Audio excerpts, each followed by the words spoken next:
Hey all, Northwestern here in the dorm. Dealing with one of the less fun aspects of being an electric viola owner. I'm restringing right now. Still don't have proper strings, but these ones are better.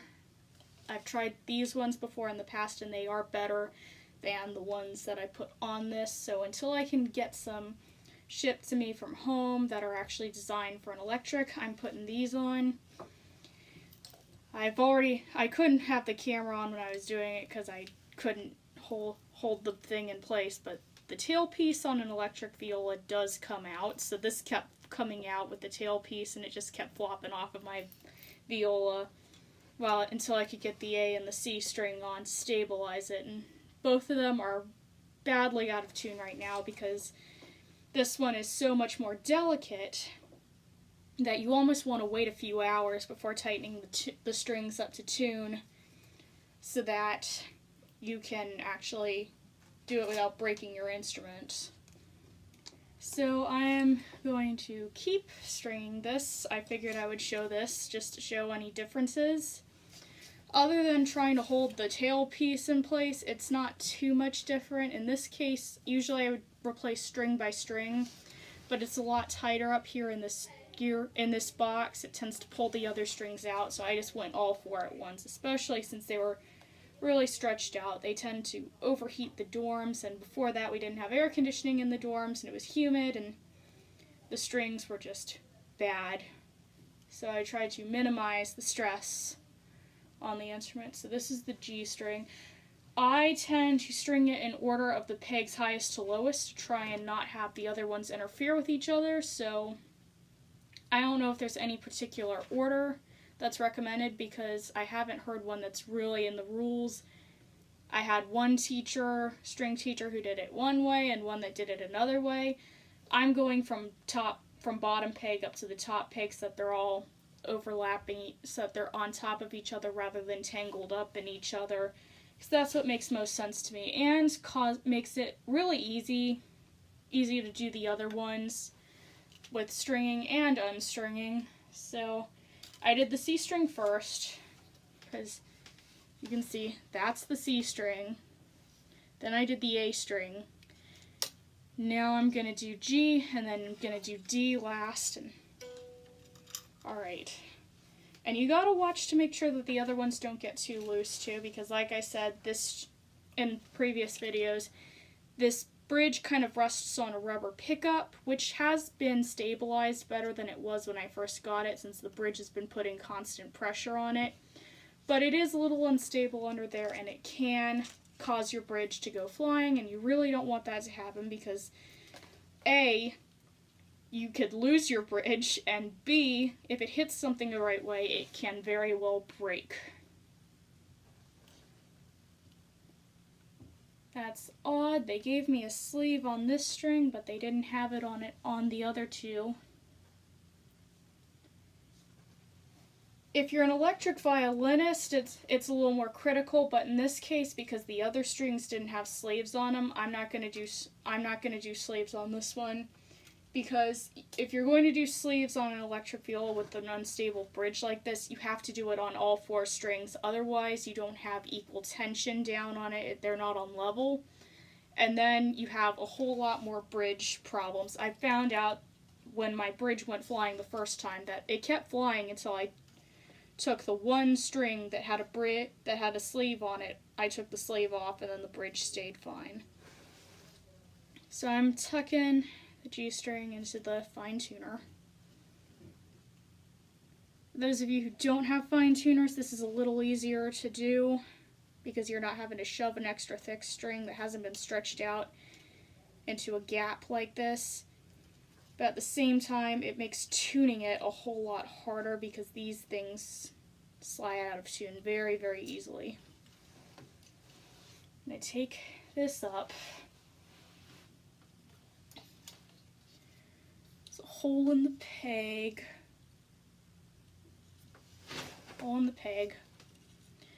and when you start winding it over, you want to have it so that it's upper hand. The string is winding over the top of the peg, not under it.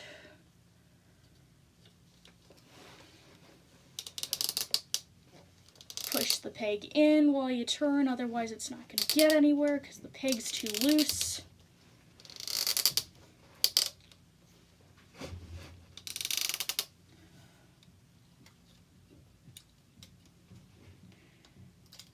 It gets a little easier after you have two strings on to kind of stabilize everything. The A string and the C string are not fun to do at all.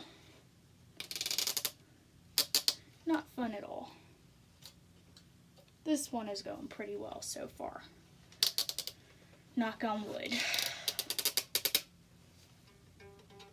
Oh, that one's actually in tune. Well, I'm not going to tighten it anymore because I don't want to stress it. The other ones are a lot harder to get into tune because they're on the outside, so there's more pressure on them. And here's D string, so we're going to do this last. For beginners who have never restrung an instrument, look at your string packet. They tell you the color. So the D string is gold, the G string was red. It'll vary with different brands. Sleeve off. But yeah, spur of a moment thing. I wasn't planning to tape this, but then I thought, there's some beginner out there who hasn't ever had the joy of restringing an electric viola. Maybe this will help. Sorry I didn't think of it sooner. Though you might have heard me swear a few times, because that was not too fun at all when I first started with this. Through the bridge, through the D string peg away onto the floor of this dorm too. Fell right out. Okay, let's see, where are we going with this? Wait, are we through? Yep, we're through. Make sure that the string shows all the way through the hole to the other side of the peg. Otherwise, it could very well slip out from the top, and that's a good way to break a brand new string. Strings are expensive enough without doing that, so we don't want to do that at all. And I also apologize, I've been trying to figure out how to make videos for this viola thing into the dorm, and I haven't.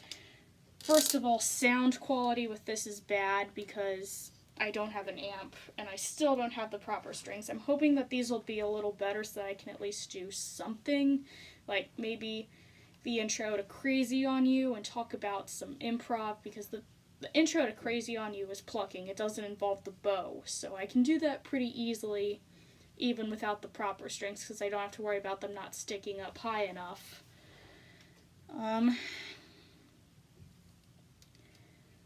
But then, you know, when I first got here, no AC, so we had fans running and it was impossible to hear. We still often have fans running because they turn the heat up into the 80s in here, and it is insanely hot.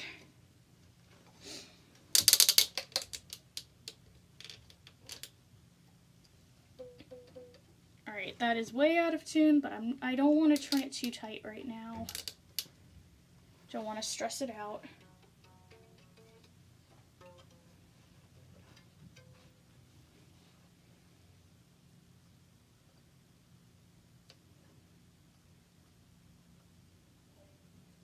Gonna loosen up the fine tuner so I can, once you get the strings on and they're stabilized, loosen up the fine tuners as far as they can go without getting them all shaky, like they're gonna fall out. Just loosen them up as far as they'll go without unscrewing. That way, when you do start tuning it up to the proper tuning, you're not gonna have them already screwed in. They'll be ready for you to use them. Yeah, that's pretty bad. It gets better though. Then I'll be able to put all the ribbons back on it and make it fancy again.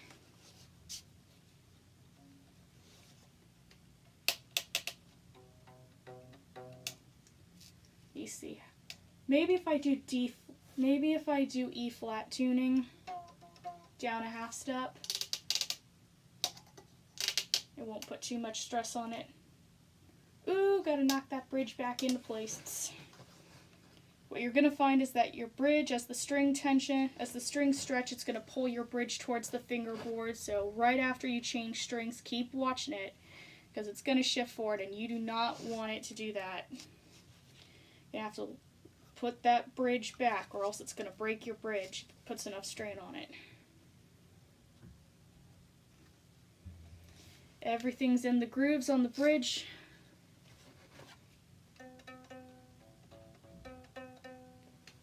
We're a sixth down on the A.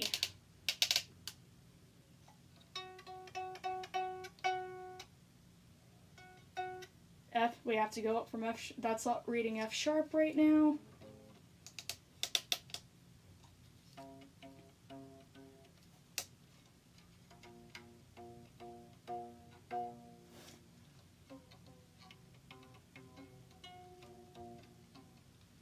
My D string is lower than my C string. That is not right.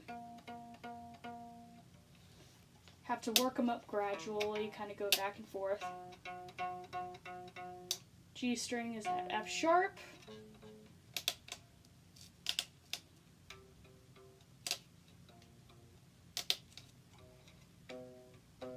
C string is reading B. I'm going to go to E flat tuning.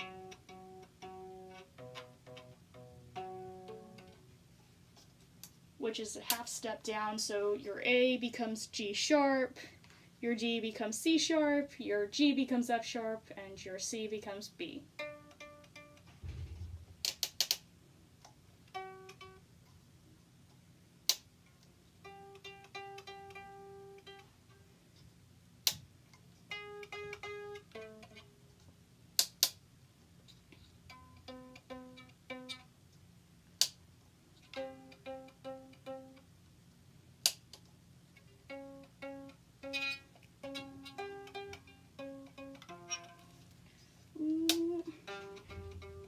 You kind of have to go back and forth. It's a tedious process getting it up to speed. It's actually doing pretty well because that pickup has been pushed down for a while. Last time I did this, the bridge went flying all over the place. It's being pretty good right now.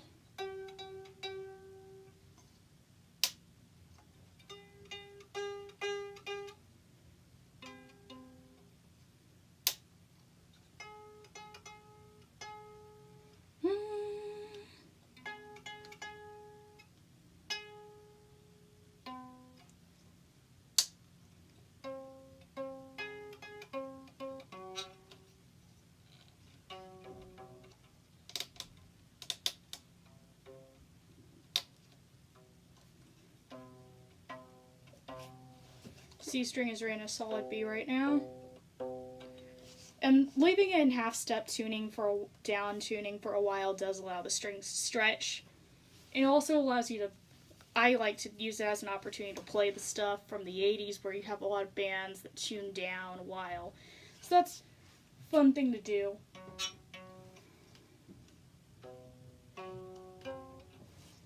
D string needs to come up.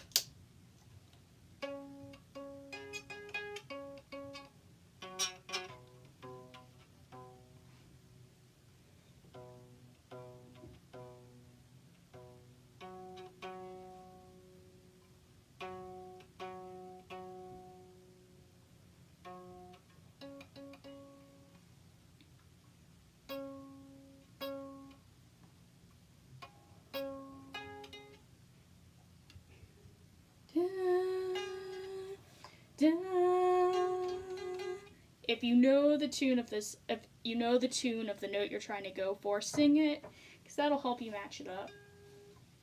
Da, da,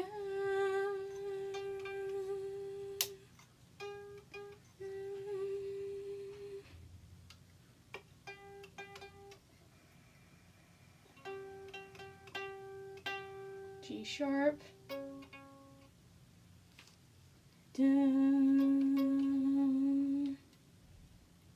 That fine tuner is out as far as it goes.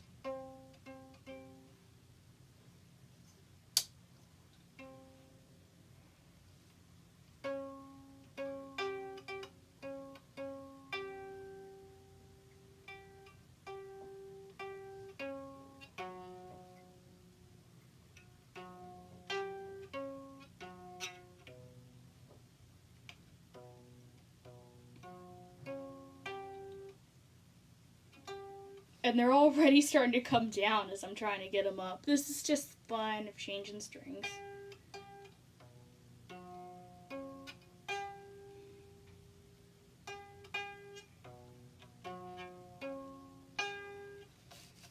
Yeah, so this is uniform half-step tuning. As of right now, it could very well jump down on me.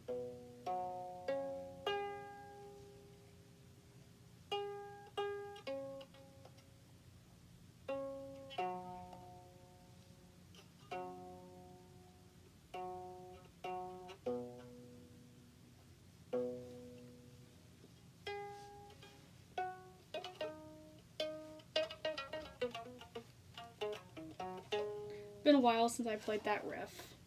Maybe somebody will recognize what that is. If I get my bow working, I'll probably be playing that song soon.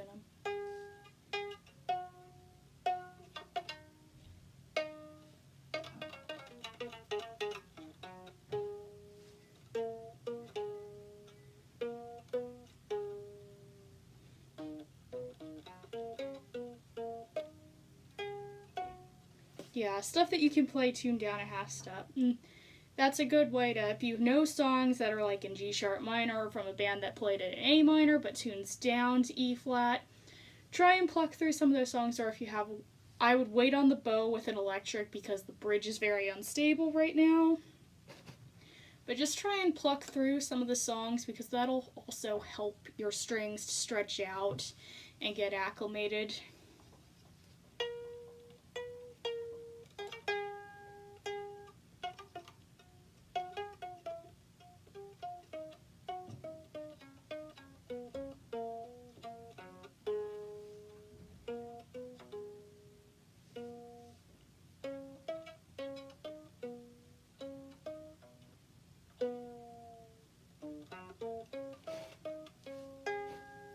Maybe that's a lesson preview. That's coming up. I'll get to that when I get proper bows. But there you go. That's just some tips for tuning an instrument and a little bit of derping around because we're all a little crazy here when we're on a college weekend. All right. See everybody later. Rock out, everybody.